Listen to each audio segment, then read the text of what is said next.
Well, hello everybody, and thank you for all those who have been contacting us about how we're doing, and we'd like to just give an update here that we're doing fine. Everything's going pretty good. What you're watching is a series of video shots of where I was canning. I was cutting up the cucumbers, making pickles, and canning them in a boiling water bath method instead of the pressure cooker or the pressure canner. And the footage here was shot early July, and I'm just now getting around to getting this all together and edited and submitted for your viewing pleasure.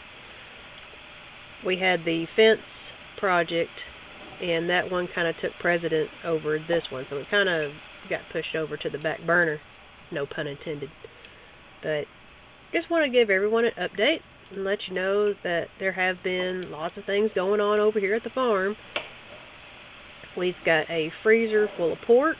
We were able to sell some of our pigs, and we were able to butcher one of the smaller ones, and it is great quality pork. We've been eating roast and having some really good stew meat for oh gosh, pork and beans, and we've got sausage that is still left over from Chris from earlier this year. So we're not hurting at all when it comes to having meat on the table. Now, the cucumbers came in great abundance, and I swear if I do cucumbers again, because there were so many cucumbers, I was about sick of it. But if we get cucumbers again, planting them in the garden, what I want to do is put them definitely on a trellis. The variety that we had, we got from like a little greenhouse. They were like a little tray of starts, and I had no idea how aggressive growing these things were going to be.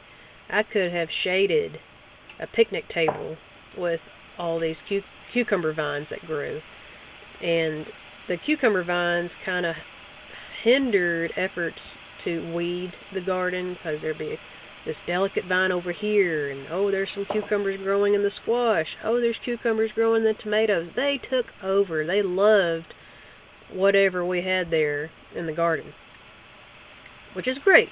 Having an abundance of cucumbers is great. And I actually started to sell some at the end of our driveway. We opened up a little farm stand so that we can move this produce on and help the neighborhood out by providing some food during these times when sometimes the grocery stores would have supply issues. So we were doing our part to help out with the food supply chain, I guess you could say. And it has been a wonderful experiment to have the farm stand. We've been getting to meet a bunch of the neighbors, and such nice people have been showing up. We've been successful in selling our honey down at our farm stand, and the farm stand has so far paid for itself. Like I bought a canopy because it gets hot and I need some shade, and bought a folding table, which is wonderful. I love this folding table so much. Our farm has been giving us great blessings all throughout the growing season. So it wasn't just cucumbers. We've had success with okra. We've had several harvests of green beans. There was lots of squash, and I started my little garden video with update about the pumpkins, and there was some excitement about the pumpkins. When I have to let everyone know that there are no pumpkins. Let me tell you what my new garden pest nemesis is. There's this thing called a squash lady beetle. Has anyone ever heard of this thing? I had never seen a squash lady beetle, but it looks just like a red ladybug, but it's yellow, it's orangey looking, it's kind of like a squash colored ladybug. And this thing went to town on my garden. It ate leaves in great abundance, and it did not seem how many times I went out there and picked the beetle or squashed a bunch of eggs. This thing, by the time I got out there and saw because I kept thinking they were ladybugs, so I was letting this thing live, and that was the wrong thing to do. It destroyed my squash, it destroyed my pumpkins and zucchini, all the cantaloupe. It was disastrous. And so, all right, I was hit hard with the weeds. Period.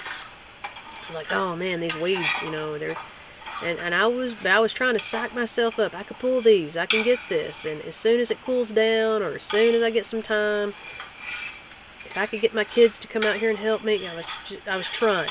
I really was. But when the squash ladybug showed up and devoured all this foliage, and then it even moved over to the green beans, and it wasn't even supposed to eat the green bean leaves, but I guess there were just so many they weren't getting picky about what they were eating. When the foliage took over in my pumpkins, I had 2 pumpkins, and they just rotted right there in the field. They weren't even mature enough to make seeds. I was very sad because I had been excited about these pumpkins. So that was a 1-2 punch, and I was out. I was like, alright, that's it. Surrender flag. Put that in the ground. But now I know, every year, guys, you learn. Something happens. Like one year, it was the Colorado potato bug. And I knew what those looked like. So this year, if I saw those suckers, I was out there and I was killing them. I was dropping them into some soapy water. I knew what their eggs looked like. I was on top of it. I was feeling great.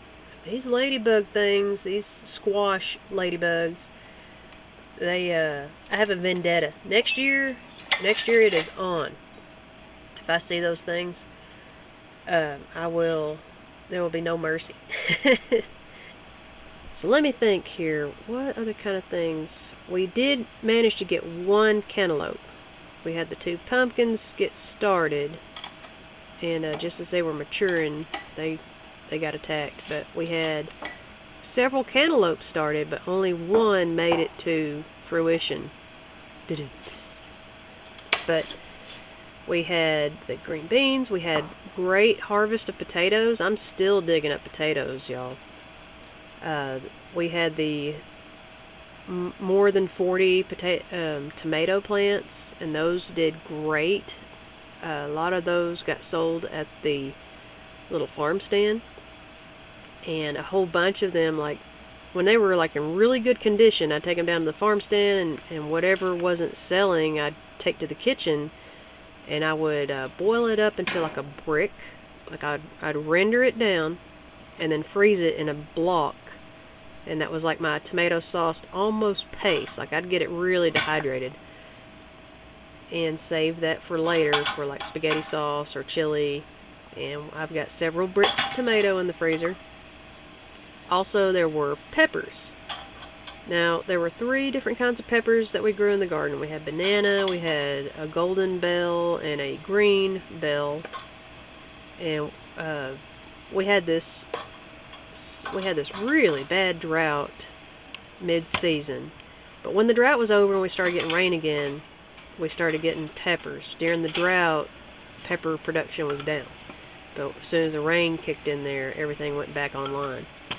So there were several peppers to eat, and I only sold a few of those. Most of those got chopped up and placed into chilies and stir fries and just eaten fresh.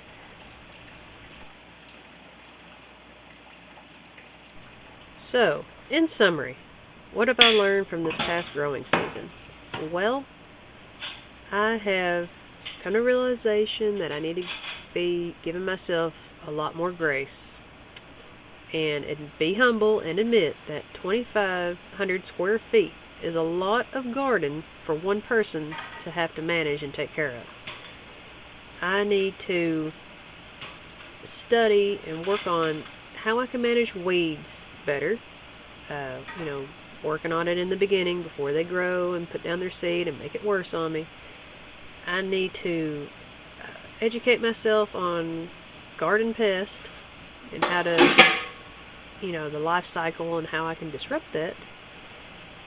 And if I can figure out a way to do better on the irrigation, that would be good, because that took a lot of time. I had 2 long dry spells, and I was out there with a garden hose for 3 or 4 hours at a time, giving everybody a drink of survival water. And of course, the plants do not like city water at all. It's way too much chlorine, and if anything, it just kind of helped them limp along to the next rainfall.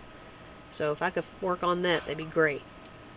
And I have to enjoy the successes. There was a lot of food produced in there, even though it got shabby, even though it didn't look good. Yeah, it's up in the front yard. I'm not impressed.